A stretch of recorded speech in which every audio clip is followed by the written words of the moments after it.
Page 82, and 6 lines from the top.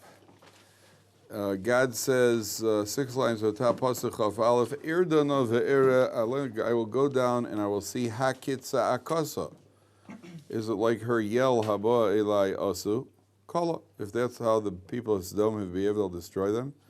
If not, I will know what to do with them if it's not as severe. Now, we had mentioned yesterday that there was a young lady who was caught feeding the heinous crime of feeding a poor man.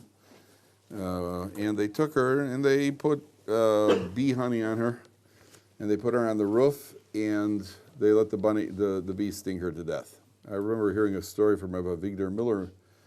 That's all. He once said that the Sultan built a bridge. Didn't say which Sultan. He said the Sultan built a bridge, and one of the people from the valley burnt down the Sultan's bridge. So what they did was they caught him, they sharpened the long pole, they sat him on the pole, and everybody in the valley heard him over the next 24 hours. They heard his screams of agony as he expired. And then the Sultan rebuilt the bridge, and guess what? He was a part of it. Nobody burned it down. Nobody burned it down. In other words, sometimes, if you want a deterrent, that's a great deterrent. Put a girl on the roof without any clothing, smear her with honey, have the bees sting her to death, and everybody learns, I better change my mitos. No feeding poor people, right? That's a great lesson. That's a great lesson. Yeah, the what do you call it? That serves as a great deterrent. There's actually a story here I told. There's a book here in the library called Skullcaps and Switchblades. Very interesting story about a frum guy who teaches in the Buffalo inner city school system. And his first day, he walks into class, and he's wearing a yarmulke. And as he starts talking, introducing himself, one of the guys just blurts out, "Yo, what's that on your head?" On your head. Right? So he turns, and he sees that he's got to get control of his class real quick. So he turns to the biggest kid in the room. He says, "Hey, Andre, you want to get an A in this class?" He says, "Yeah." The next kid talks out of line, you deck him. And he said, "As I was saying, my name is Mr. Glay." And nobody made a peep. So there are certain things in life that serve as very, very efficient deterrents. Okay. Now, I told you yesterday there's got to be something deeper here, and I think what this Medrash is saying is really like this: these people had a law: you can't feed poor people, so they arrest her. You're in trouble, girl, for feeding a poor man. What do you think her argument is? Her argument is likely to have been, listen, it's one poor person, and it's not going to hurt anybody. So their counter-argument is, ooh, you're a do-gooder, huh? Well, you know what? If you're such a do-gooder, we don't tolerate middle-of-the-road behavior. If you're going to be a do-gooder all the way. You want to feed, you want to be concerned about others, so why are you stopping at human beings? You should feed wildlife too. Why only use your hands? Why not get your whole body into it? Since that's what you want to do. So what do? Because this is what you want to do, we'll help you out. We'll smear honey on you, and your whole body could get into it. We'll put you on, now go feed the bees, since that's what you want to do. So what's her argument? Says, yeah, but that's going to kill me. Why should that kill you?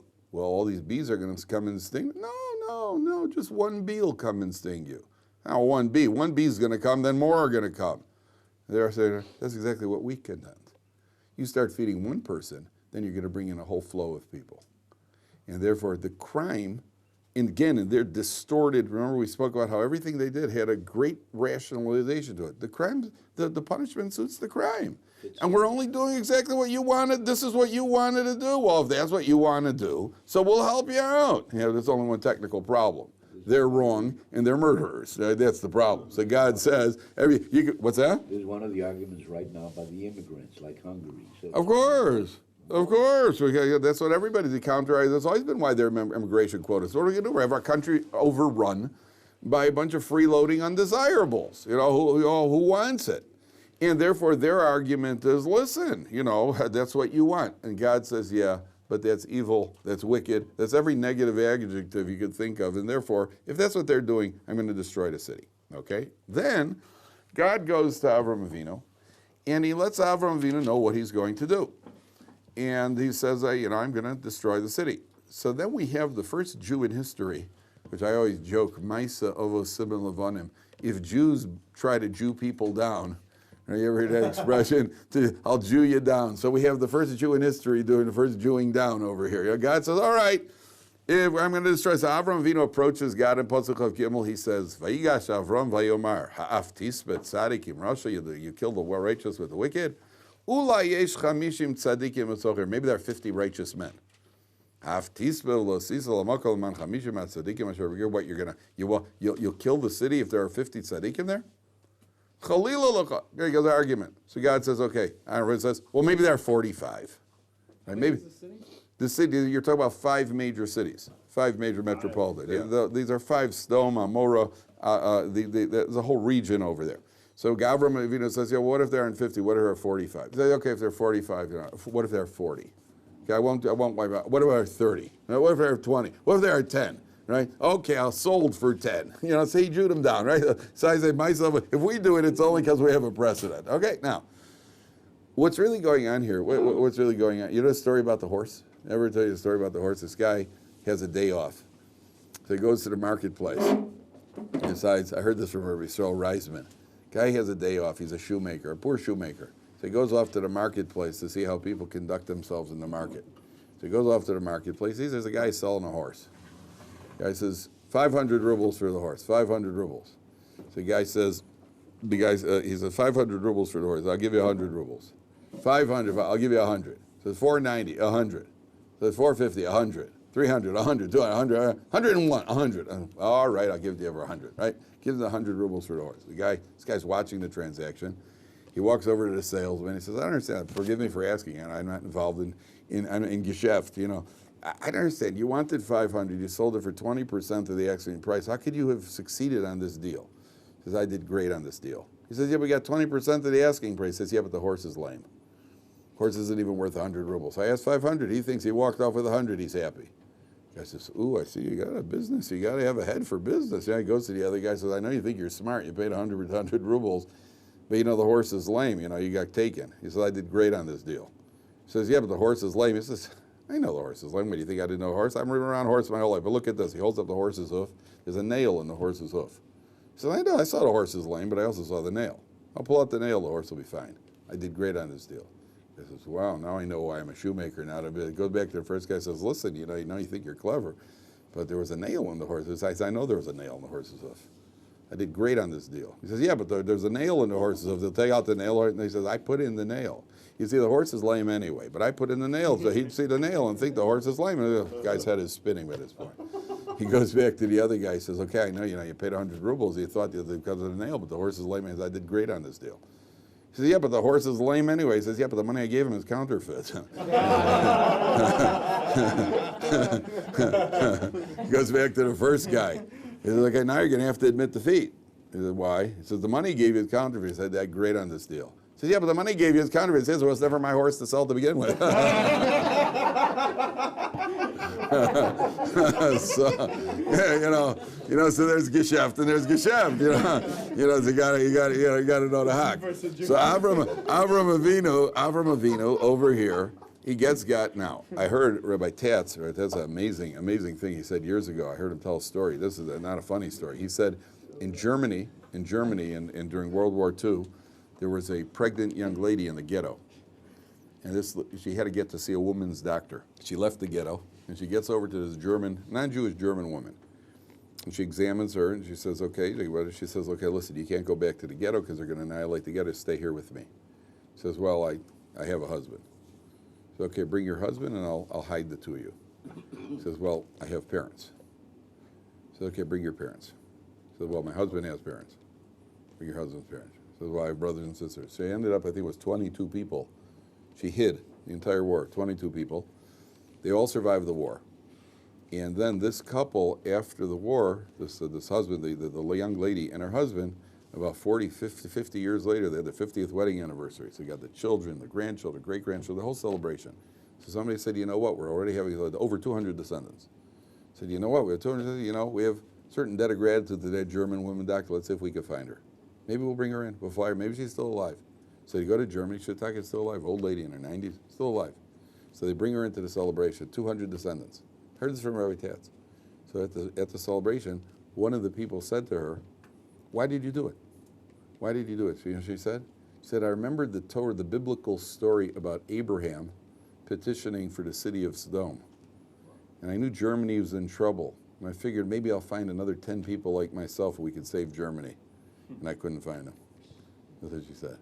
Okay? Say, you know, Avram Avinu says, listen, you got to destroy, but why the righteous? So God says, okay, if I find that amount of people, I won't destroy. Now, just imagine, gentlemen, it's the day after. Imagine they would have found those 50 tzaddikim. If I they found 10 tzaddikim. Okay, 10 tzaddikim says one city. It was 10 per city. One city isn't destroyed because of 10 tzaddikim. Two cities, because imagine the next day in Sodom, there are 50 tzaddikim, and nothing is destroyed. What would the Sodom newspapers have said the next day? They wouldn't have said anything. They didn't know that they didn't know they're about to be overturned. They didn't know they were hanging in the balance. Yet because of 50 guys who are sitting and learning in Kollel, 50 tzaddikim, the whole city is being protected. Sometimes people wonder, you know, what is our Torah? We learn Torah. Torah protects the Jewish people, and Torah, every time there's a medrash that says when you learn Torah, the vapor that comes out of your mouth when you're Torah creates good angels as far as the eye could see. You can't imagine what you're doing when you're learning Torah. And it's protecting us. It was protecting us. Why was a guy stabbed yesterday? Well, you know, the headlines only report what did happen. They didn't report, headlines never report what would have happened had you not been doing this. The headlines don't report that. The headlines don't report that it's because of your Torah that a guy who runs into two people, they're only mildly injured. The headlines don't report that. If you take a look at the events just in recent days, just in this period when all this nonsense has started, and you look at each incident and think to yourself how much worse it could have been. Just think about that. When I was there in the Gulf War, in 39 missiles landed in population centers in Israel. In the Gulf War in 91, 39 missiles landed. There was only one direct death as a result of the missile. One direct death. There was one guy who was sitting there. There were a few people died because they had heart attacks. They were shocked, older people. There was only one there. One guy was in his home, and a heavy metal door fell on him and killed him. This guy happened to be a guy who used to ride his motorcycle around Bnei Brak, taunting the religious on Shabbos. He used to ride his motorcycle, just coincidentally. All right? Now, one missile hit an American base in Saudi Arabia. How many guys died over there? One missile in 91 died. A couple hundred, I think it was 150, 200 Americans died. One missile. 39 missiles in population centers in Israel, one after the other. They were exploding. And people were walking out of the rubble. It was unbelievable. There was 50 missiles in total, right? There were 39 missiles in total. It was unbelievable. 50, but only 39 went in. Or 39 went in, something like it, whatever it was. Yeah, you know, at the end of the day, like, you know, the headlines could only report what they see. They can't report what they don't see. That's the lesson from over here. There could have been 50 tzaddikim that would have protected, and the people of Sodom would have never known about it. Life would have gone on as usual. Okay? Now, let's go on and turn to page 84. Vayavo Shnei, on page 84, Pasuk, Perek Yutes, Pasuk Aleph. Vayavo Shnei HaMalachim Sodoma ba'erev. The two angels go to Sodom. The one who informed Sarah that she's going to have a baby, he went off on his way. Angels only do one job. Each angel does only one job. So one was to cure Avram Avinu, and one was to overturn Sodom, and one was to inform Sarah. And the one who cured Avram Avinu, who's an angel of salvation, in other words, two jobs being one job. Each angel only does one job, means one job description. The angel of salvation goes, and he's also the one who's going to save Lot from the destruction in Sodom. So Lot is sitting in Sodom, and he comes out to greet them, and he says to them, I want you to come into our house, into my house. Now take a look at Pasuk Dalet. Terem Yishkavu, 4 lines from the bottom. Terem Yishkavu, these two angels who Lot thinks are men, had not yet lain down. The Anshe Ha'ir, Anshe Sodom, the men of the city, the men of Sodom, Nasabu al Habayis, they surrounded the house, Minar v'ad Zoked, young to old, Kol ha'am mikotza, the entire people surrounded the bayis, the house. Vayikru el Lot, vayomer lo, they cry out, they yell out to Lot, Yeha anashim asher boi lecha, where are the men? Hotziem elenu v'neidos, bring them out that we may know them. Hence the expression sodomy. They were going to sodomize them because they felt that this is the most efficient way. If a person does not get convinced from girls up on roofs who are being stung to death, then having this happen to a person is certainly going to be public display of discouraging visitors from the town, right? Nothing like a gang sodomy to discourage people from wanting to join. So they surround the house. Now Rav Hirsch points out this pasuk carries the secret to why the people of Sedom deserve to die. Why is there no hope for the people of Sedom? So first of all, you see, it's not just what they're doing. It's who's doing it. It's who's doing it. So the Torah says openly, the people of the city, Anshe Ha'ir, Anshe Sedom, Nasabu es Habayis, 3 lines from the bottom, Minar ve'ad zokein, young to old. What that means is like this. In life, anybody who ever becomes a rabbi of a community, and usually in far outlying Jewish communities, a rabbi takes over a pulpit, a shul. What do all rabbis, who do they really focus their attention on? The youth. They focus their attention. Older people aren't going to change. They focus their attention on the older people who are wealthy, because they need their money, right? And they focus their attention on the youth, because there's hope for the youth. So first of all, you see over here, number 1, who surrounded the house? Nar ve'adzakin, young to old. Not only the youth were involved, so if the youth are involved because they're being influenced by the older people, there's still hope. But once the youth are the ones who are taking the initiative, that means they, the young, have been so corrupted. I mean, again, we don't have to look very far. Where you look at our enemies surrounding us, where do they start? They have pictures all over the place of 6-year-olds carrying M16s, either toy ones or real ones, because from the earliest age they're indoctrinated with Jew hatred. So if the young are already so morally corrupted, so cruel, so there's no hope. The old people anyway, but the young people there's always hope for. But here they're the ones who are initiated. That means that the people of Sodom have succeeded in their indoctrination of the youth, that the youth are the ones who take it. At that point, there's no hope. You got to erase the whole thing and start again. There's no hope over here. Number 1. Number 2, one of the commentaries points out, also Rav Hirsch, I think, when it comes to cruelty, where do you expect to find cruelty? In the older generation, or lack of sensitivity, lack of fighting for liberal causes, or humanitarian causes, where do you find the idealists, the young or the old? Who are the idealists? The young are always the idealists. Let's help the world. Let's save the whales. Let's help the world. It's like the young people, because they don't know that to survive in life, you got to work and make money. Once they start working to make money, then they're not so interested in welfare. When they don't have them, when they're spending other people's money, let's help everybody until it's your money. Once it's your money, then all of a sudden you become a little. So the older people, we understand, are a little more insensitive, right? Younger people, if I ask you, what about as far as being conservative or liberal, and conservative liberal moves towards morality? Where do you expect to find that? Younger or older? The younger are what? More liberal. The older tend to be more conservative. The Archie Bunkers of the world. Right? They're critical of the young for even things that they did when they were young. Right? So you get the same. The Archie Bunkers of the world being critical of their liberal college-age children, even though in college they were probably worse. So here you see that there's a certain crossover. Normally you would expect the old people to have a hesitation to get involved in immoral behavior like sodomy.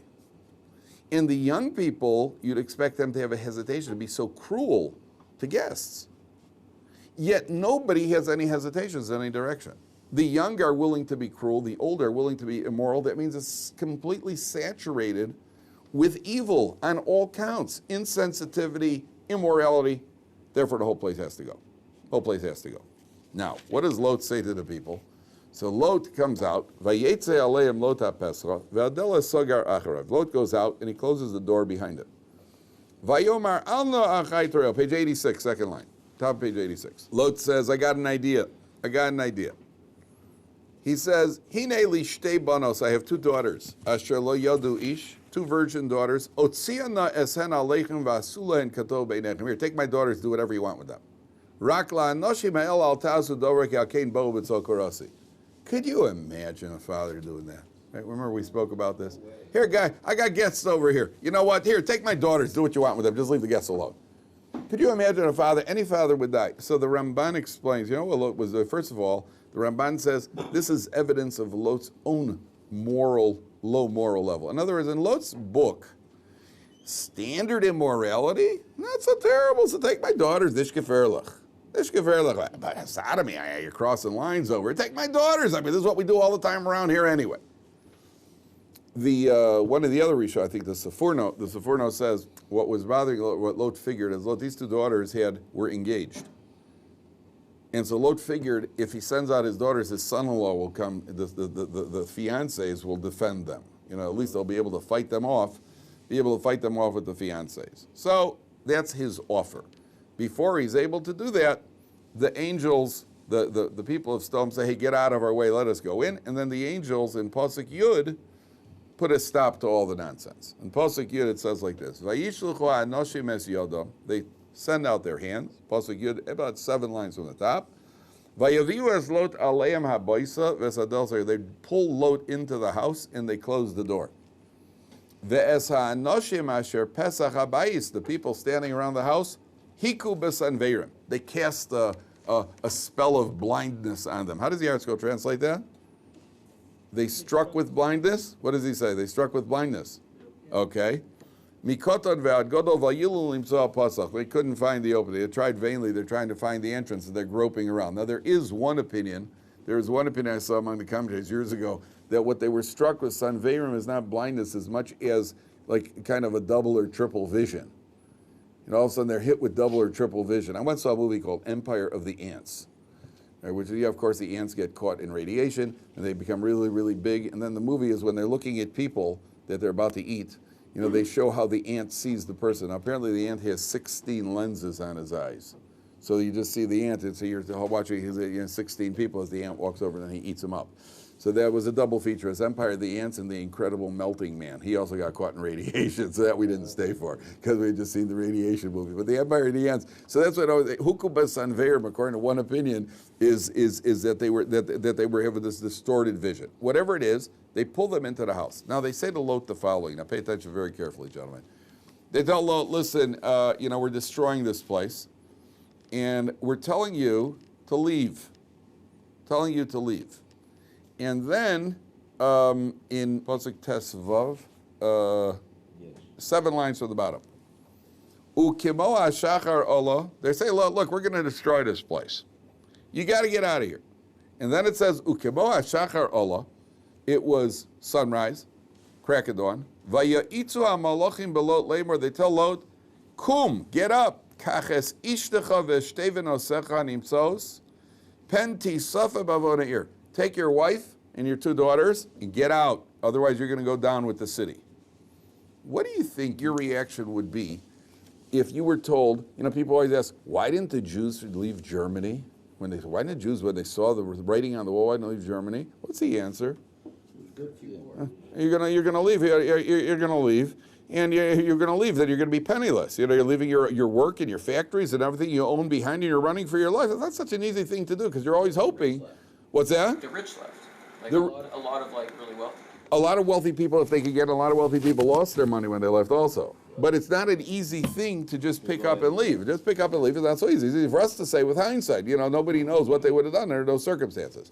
So look at the next. You see the trup over the word vayismama? You ever see, the way the indication for how we read it in the Torah? You know what that sign is called over the vayismama? A shalshelis. There are only 6 of them, I think. 4 or 5 or 6 of them in the entire Torah. And the way this is read is vayismama,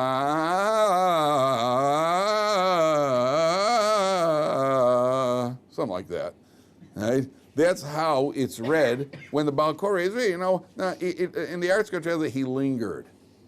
He lingered. Can you imagine I telling you, okay, get up and go, leave all your gold behind. Right? That's exactly what the trup is. The trup is like there's an awful lot of there's an internal battle going on here. I got to go with nothing. They didn't say take anything. And because he lingered, he delayed. Vayachaziku anoshim biyodo. They took his hand. Uviarishto viad shtevenosov bechemlas Hashem holov, because Hashem had compassion. Vayotziu vayinuchem bechazor. They place him outside the city. Now I want you to listen carefully to the next pasuk, gentlemen. This is the pasuk. Vayihiko tziam osam achutza when he put him outside, Vayomer, the angel says, Himalet al nafshecha, run for your life. And you see again the word himalet, which is flee, is the same letters as the root of the word lot, lamed tes root, lot, himalet. Lot is the great escaper. You know, get out. And Lot keeps getting out of these difficult situations. He was captured in a world war, he got out of it, now he's in Sodom and he gets out of it. Himalet, get out. Al nafshecha, al tabit acharecha, don't look back. Run to the mountains. Don't look back. Now, what does don't look back mean? Don't think to go back. Meaning what? Don't turn around. Why?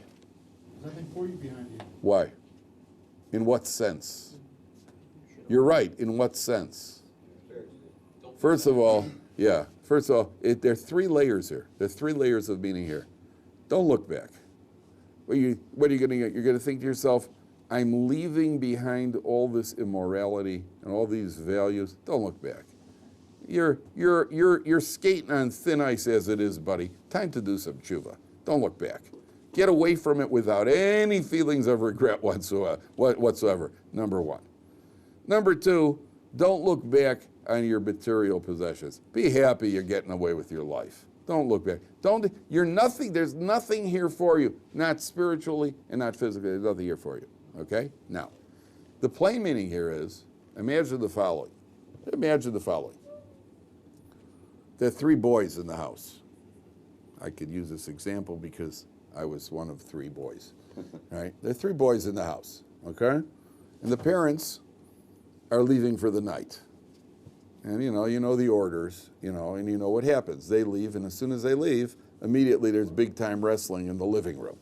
Right? Even though you're under strict orders never to do that, not to jump on the couch, right? But there's the minute they leave, either big time wrestling or Nerf football tackle or something, so whatever goes on in the living room, and 3 boys are left alone.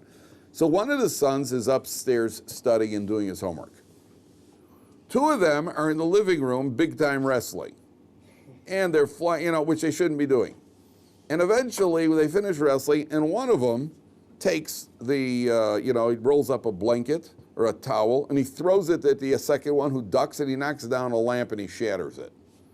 Just then the father walks into the house. Okay? So the one who threw it is now about to get a spanking. What do you think is the best strategic position for the second son? Wasn't me. The one who ducked. What? Get out of there as fast as you can. Now, what happens if the first one, if Reuven's getting spanked, or in this case it's David, if David is getting spanked, now, do you think Reuven is getting spanked? Do you think Shimon could stand there peeking around the corner, looking to check out what happens? What happens if the father sees Shimon peeking? You're not much better. Now get over here. Now, what happens if Levi, who's been doing his homework the whole night, he happens to come down to walk through to the kitchen to get an apple? Well, that's fine. You're good. You're always good. You're always ready to go. You're good. No problem with Levi, right? If any similarities to real life are because it's similar to real life. So Levi is, no problem. Reuven, you're not. The people of Sedom get the spanking. Lot, don't look back. You don't deserve to look back. If you look back and enjoy the show, get over here. You're going to get it also.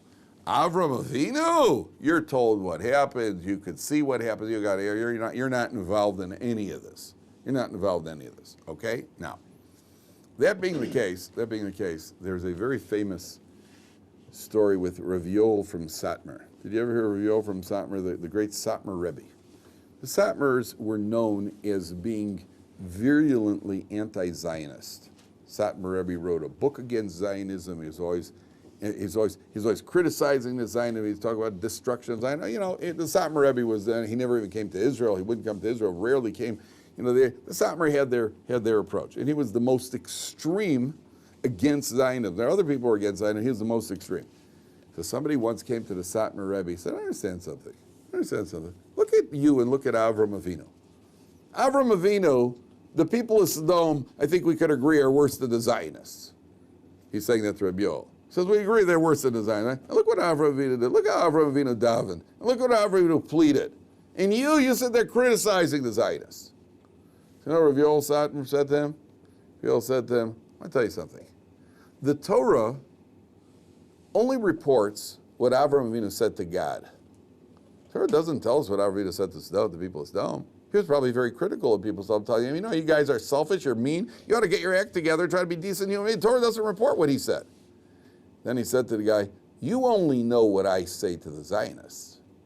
You don't know what I say privately to God for the benefit of the Zionists. That you don't know. You know, Avram Avinu, we know what he said to God. You don't know what I say to God. That's what Rabbi said. How much is he daven that the Zionists or whoever it is should do tshuva? That you don't know. So you know, sometimes, you know, don't jump to conclusions. Don't jump to conclusions so quick. So the Malach says to Lot, you can't look back. Off you go. Okay. Now, Mrs. Lot has a problem. And then in Pasuk, Mrs. Lot looks back. And in Pasuk 26, on page 88, Pasuk 26, Vatabeit ishto me'achorov, his wife looks back, Vatihi netziv melach, she turns into a pillar of salt. Why did she turn into a pillar of salt? She looked back. And why does she turn into a pillar? There it is, it's an open Pasuk. So, by the way, when you go to the Dead Sea nowadays, there's a reason, that's it. That's the area over there. Sulfur, you know, it says God rained on the city sulfur, what do you call it? That's it, that's where it was. That whole area was a very fertile. Now they're having problems over there. First of all, the level of the Dead Sea is receding. Number one. Number two, they kept getting these, what are they called, sinkholes. They kept getting these, they're inundated with sinkholes over there. There was a story in Florida last year. A guy fell into a sinkhole, all of a sudden under his home. They never found the body. Which I don't understand how that could happen. They went down there searching. I don't understand how they don't find the body. I mean, he's in a sinkhole. How they could, but they never were able. He was lying in bed, and all of a sudden, there he goes. You know, into the earth like Korach, right? So they have these things in that area, and that's what happened. He went down he went, and they never even found the body. In what do you call it? They have these sinkholes. So the Dead Sea area now is the whole place. But that was the most. And then you stop and think what that place is like. That was the most fertile area in the world. That was the most fertile, richest, soiled everything. And now it's dead. It's the Dead Sea. There's nothing could grow, nothing could live in it, nothing could grow in it. That was the most. Now, she turns into a pillar of salt. Why salt? Why salt? I mean, what does it mean? It means that She turned around, and next thing you know, she is salt. Come on. I'm only reading the words in the big blue book. That's what my Chumash says. It says in Pasuk 26, Vatabeit ishto me'achor, she looked back, Vatahi netziv melach, she turned into a pillar of salt. I mean, if I told you she turned into a donkey, would that be better? You know, she turned into a pillar of salt. Now, the idea here is she dies. Yeah. Salt means you're dead. The reason she turns into salt is because the Medrash says that when the guests came to the house and Lot was serving them, and his wife was very discouraging of it. The wife was, hey, what are you doing? You're bringing bad customs. Then he even brought them out salt, which apparently was the delicacy in those days. And his wife said, what, this delicacy you're also giving? She objected to his serving them salt. Apparently salt was a status thing. It wasn't as common as we have nowadays. You were selfish, and it manifested itself by the salt. Therefore, she turns into a pillar of salt. That's what the Torah said. What's that?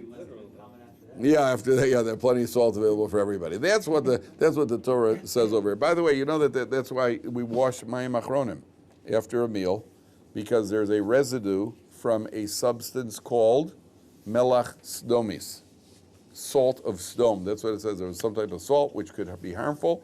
I guess it was. I don't know for a fact if melach sdomis came from Sedom. I'm assuming it did. It's something that was produced there, and that turns into something harmful. That's why we wash our hands after a meal, because if you eat, in those days especially, they eat with their hands, so you wash off this residue, this melach sdomis. Yeah, Dave, go ahead. How come then we would use salt when we make chametzi? We dip the salt. The salt on the table is because our table is meant to be, it's a good question. Our table is meant to be an altar.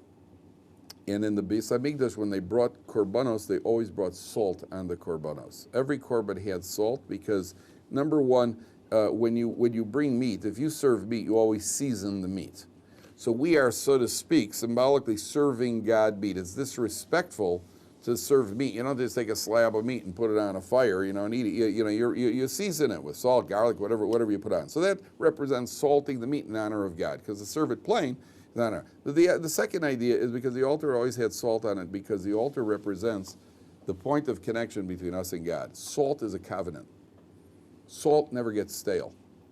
You were never at a table ever where somebody said, ooh, the salt is stale. Nobody ever complained about salt. Salt, to the contrary, it's a preservative. So salt represents, with the altar, the never-ending bond between us and God. That bond never becomes stale. Therefore, we put salt on all the korbanos. That's right. So on Shabbos, we dip the salt, we put it on the table, and you dip the bread in the salt, because our table is an altar. If we eat properly, kosher food, say Dvar Torah, we elevate our entire table. Our table represents. We don't have an altar now. That's why you don't sit on tables, by the way. We don't sit on tables, because a table is a mizbeach. So if you don't, customarily we don't sit on tables. This is just salt's a negative. This is associating salt with a negative. There are a lot of things could be negative, could be positive. There's no good and there's no bad. Blood could be negative, blood could be positive. It's used as a korban. A lot of things could be negative and be positive. So yeah, in this context, it's negative. Yeah, absolutely. Yeah. Do all the commentaries really believe she turned into salt? Not only the commentaries believe it, every Jewish child from the age of 5 to 100 believes it, because it says it openly in the Torah. There's nobody that I know, not one comment, even when commentaries will tell you something is not literal. Yeah. For example, the Torah says an eye for an eye. There's no commentary that says you poke out the eye, because the oral tradition says you don't poke out people's eyes. An eye for an eye means you pay them for the damage. But Torah says an eye for an eye. Right. There isn't one commentary that I've ever seen or heard that says this is not to be taken literally. I mean, Alex, I'm impressed that this really got you. I thought, what I know. Now, most people look at, wow, the sea split, and I was like, wow, salt. That's good. Whatever works. Whatever works. Listen, it says it openly. In snakes talk, that you're okay with. Snakes talking, that's fine. In an ark, in a flood, it's interesting. Listen, that's what Torah is. Torah affects different people differently. For the meat, we use salt to kosher it. That's because we're drawing out the blood. That's why we're drawing out the blood. But I've never heard, it's a good question, I've never heard any commentary ever who says that it's anything but literal. Tomorrow we will see what happens with Lot and his daughters in the cave. Very, very, very esoteric section of the Torah.